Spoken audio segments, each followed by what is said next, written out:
All right, welcome back, everybody, to the Blueprint on How to Turn Goals into Achievement podcast for students. I am your coach and speaker, Andres Ruiz, and today we have a very special guest.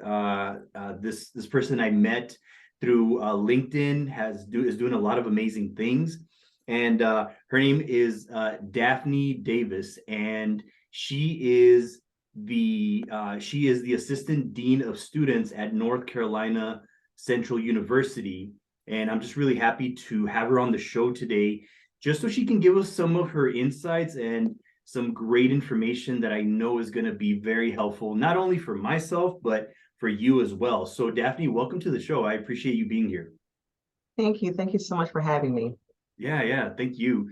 And Daphne, I always like to ask my guest a question to kind of just boast about themselves and just talk a little bit about themselves. And the question I have for you is to start things off. Tell us, like, what would you say is your superpower? My superpower, I will have to say my superpower is being able to be a good judge of character. I really can tell when someone's being honest with me when they're not. So I will definitely say my superpower is being able to kind of detect someone's aura, their spirit. Yeah, I like that. And I think that's definitely a big superpower.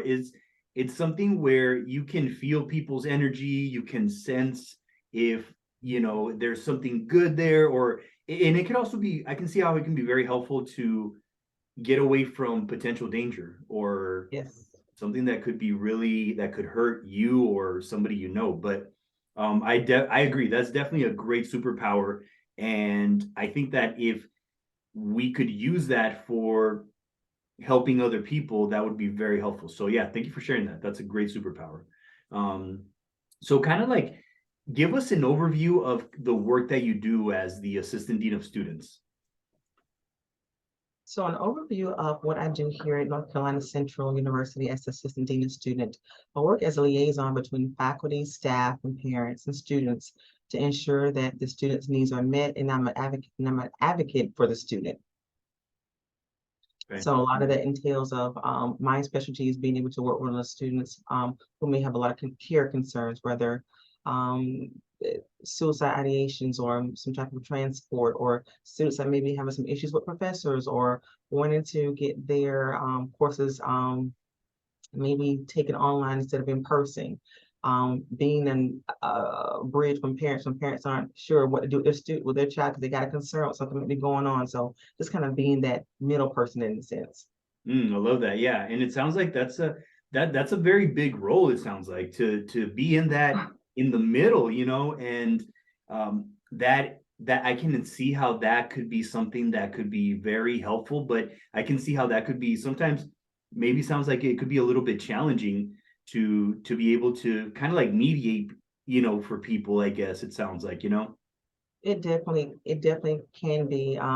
Oftentimes I think it's hard for parents to understand. You have to kind of cut the apron strings a little bit when once their child is officially in college, they're not in high school anymore. So they Mm. are expected to learn how to be able to navigate certain paths on their own with, of course, resources available on campus, but being able to learn how to find their voice and how to be their own advocate. And we're here to make sure they're able to do those things. But oftentimes parents don't really understand that. So it's kind of a little gray area sometimes with parents understanding that it's their baby, but their baby is growing up and they have to learn how Mm. to start making some decisions on their own because it's not high school. Nobody's gonna wake you up in the morning to go to class, and Yeah. no one's gonna tell you that you do your homework in.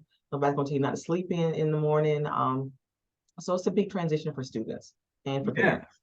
Yeah, thank you for sharing that. And just tell us a little bit about that. It sounds like that being self-sufficient, right? To Yes. be more self-sufficient. Like what would you say in regards to being self-sufficient? How important that is in college? Maybe you could even share from your personal experiences, but what would you say to people that, the importance of being just self-sufficient when going into college? It definitely is something you learn along the way, and these are going to be the tools that you put in your toolkit when you become a career professional or even an entrepreneur yourself. These skills that you're going to learn while you're in college, time management, organization, all these things going to help you in the real world. So being able to be self sufficient is gonna be able to let you see what you're lacking, what you need a little bit more of a push in, and what you just need an overall upgrading altogether. So it's very, very important for students to really, don't wait until the 11th hour to want to reach out for help, but to understand that, make yourself known to your professors on the first day of class. Mm. Go visit about the office hours. Look at the different resources that are available to you on campus, and go and see what applies to you and see what you can use some resources in, whether it's tutoring or whether it's a food advocacy or whether it's your pantry closet or maybe a clothing closet you may have on campus. But just looking at things in general to see how it can really help maximize your total college experience. I love that. Yeah, that was a great answer. And it's so important. What you just said right now is gold. Like, really, if you think about it, if a lot of these kids could learn how to be self sufficient and speak up for themselves, let yourself be known. That's a golden nugget right there, honestly. Because I don't think, I don't think enough students realize that, you're learning all these things while you're in college, so that once you get out of college, you are able to go and, get that job or, start the business that you've been so desiring for. Mm. And you're going to need these skills to help you because, again, nobody's going to tell you to go to work on time, manage your day like accordingly, or what to do when things happen unexpectedly, or um, how to be able to navigate personal from professional and just making that transition all together. So it is so important is to be able to look at what's available. And we offer so many things here at NCCU here for students to make sure they are equipped and ready and prepared for the real world once they are able to say, I'm going on for my career at this point. I love that. Yeah, really good points that you just made right there because I've seen where kids they don't take the initiative of like saying, "Hey, I need some help," or "Hey, do you have tutoring hours afterwards," or something like that. And sometimes they go based off of maybe the way that the person might have spoken to them, or the teacher might have made him a face, or and they would have taken it personally, and then they don't ask for help. But just let people know, hey, I'm here to learn, and I'm also here curious to know what are your tutoring hours, or can I get some help? So what you just share right there, I mean, we could just end the show right now and that is it. Like, I mean, with because I see a lot of kids struggling with that, but thank you for sharing Yes. that. I really appreciate that. And then just for, students who are looking to maybe having a career in higher ed, or just, are going to be going to college, what would you say it takes to be successful at what you do and also to be successful in college? Great question. So to be successful in college, first and foremost, it's important to really know what it is you want to do. I know there's a controversy with some of some research regarding some people have said it's okay to not know what you want to do right away, and some think it's okay to make sure you know what you want to do. I think it's important for students not to go too long in college without being certain exactly what they want to do, because you don't want to waste your parents' money, waste your scholarship, or waste whatever funding you have got you into that school, going down a path that you're not even sure if it's a path of it's just classes you're taking because you want to be considered a full-time student or even a half-time student. Mhm. So being able to take career assessment tests and to understand what things are out there in the career field that interest you and really spark your flow and get you excited about what your future could hold. Those things are so important. Visit your career center if you're not sure what you want to do. Mm. Um, the second part of your question was, what do I think it takes to be successful in higher ed? Yes. That is such a question within a question. I would I would have to say the most important thing is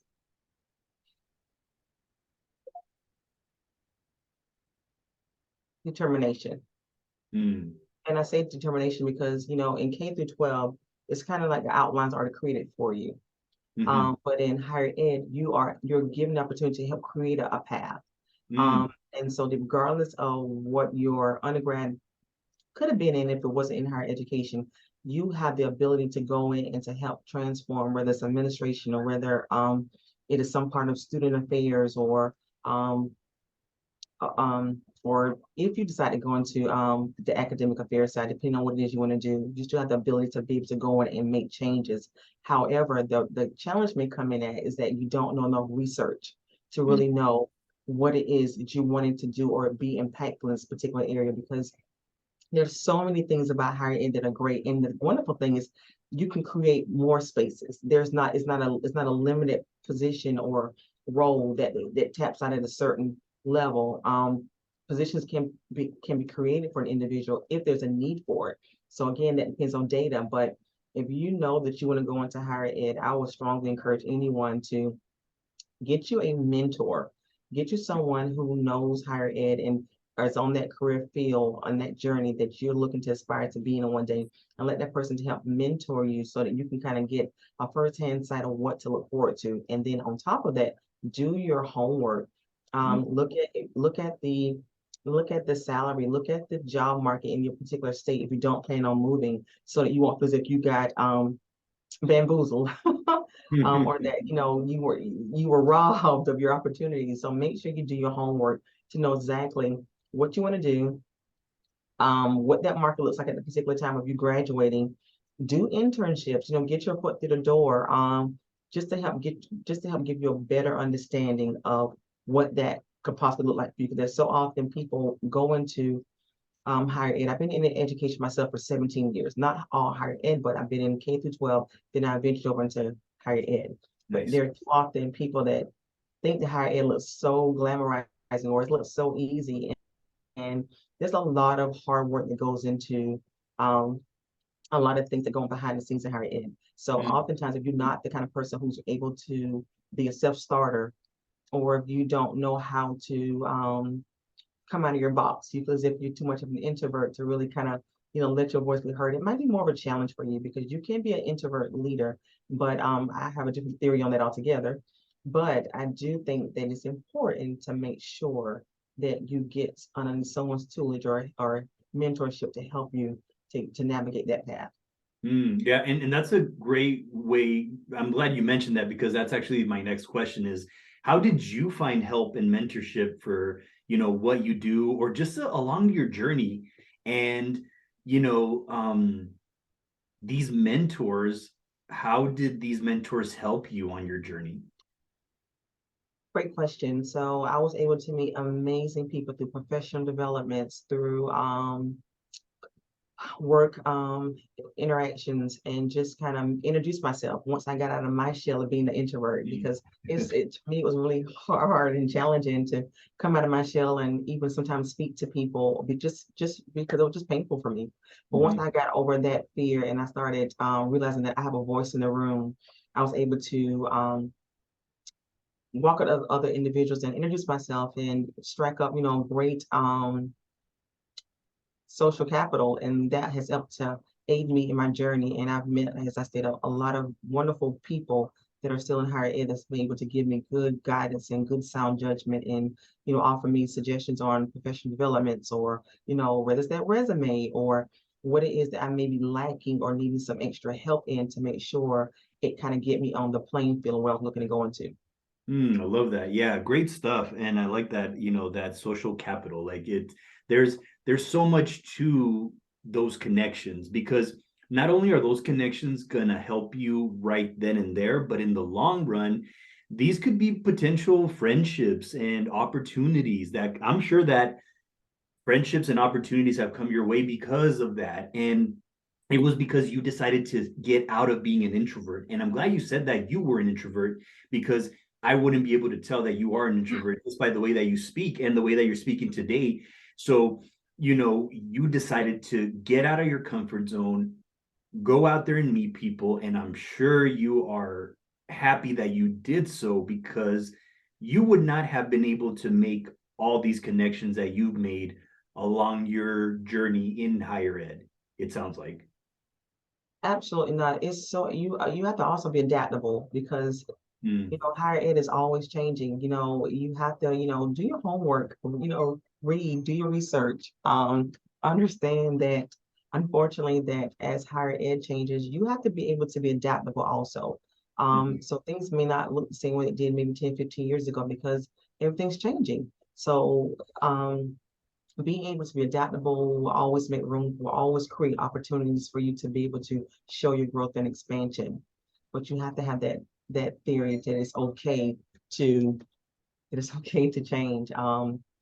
I didn't have an easy career path. I started high school at ninth grade, but I dropped out of high school at ninth grade because school I thought was not for me. So Mm. to be able to be a high school dropout, go back and earn my GED, and to get enrolled into community college and to meet wonderful people through resources at this particular campus, Mm. um, which was through TRIO Student Support Services. I love them. I love that federal grant wholeheartedly.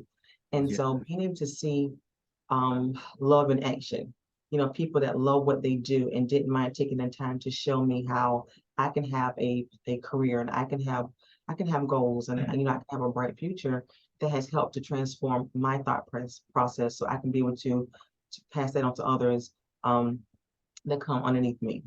I love that. Yeah. Thank you for sharing that. And thank you also for being so willing to be vulnerable and share Mhm. your experience of you dropping out and then getting a GED, because I'm sure there's people out there that maybe are going to through something similar and they're like, well, I already dropped out, so might as well just work and just give up on this stuff. But you didn't. And then I love that you mentioned that you joined Trio, which I've done some speaking for trios like Upward Bound, ETS, and those people care. Like they really truly care about the students and they care about their success. And I love all the resources that they provide for them. For example, like I've gotten the opportunity to speak to them, which is a great tool for them to have somebody come and speak to them and give them this tool of personal development, which I think is something that in the long run is going to be very beneficial, which I'm sure it's been beneficial for yourself as well Mhm. through going through Trio. So really thank you for sharing that, and to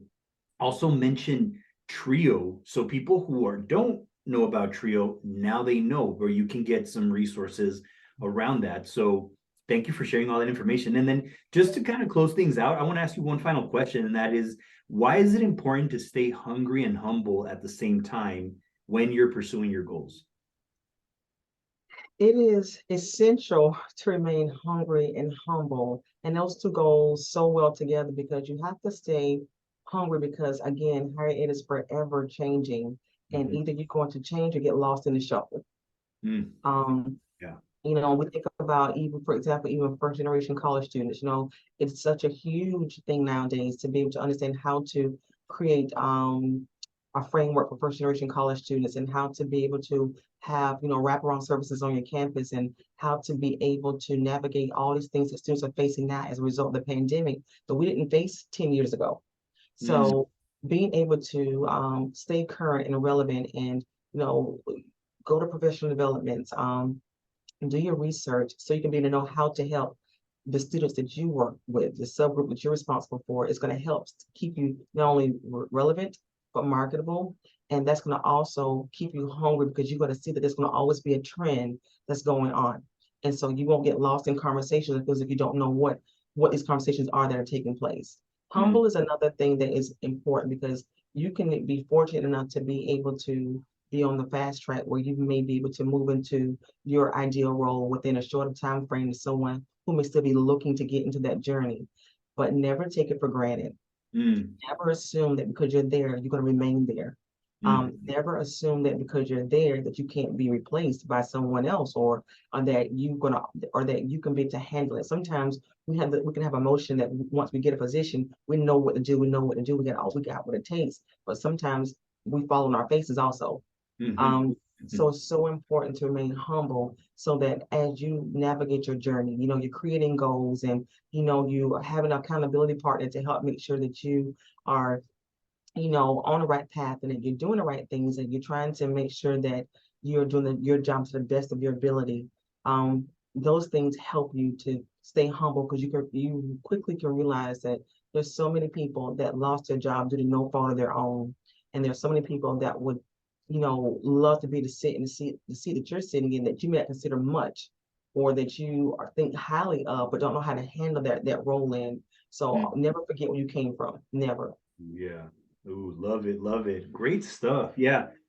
Daphne, thank you so much for all the information that you just gave today. I mean, you definitely dropped some gems that I know that a lot of the audience members will learn from. I mean, I learned some stuff from you as well today. So I just want to say thank you for being on the show. I really appreciate it.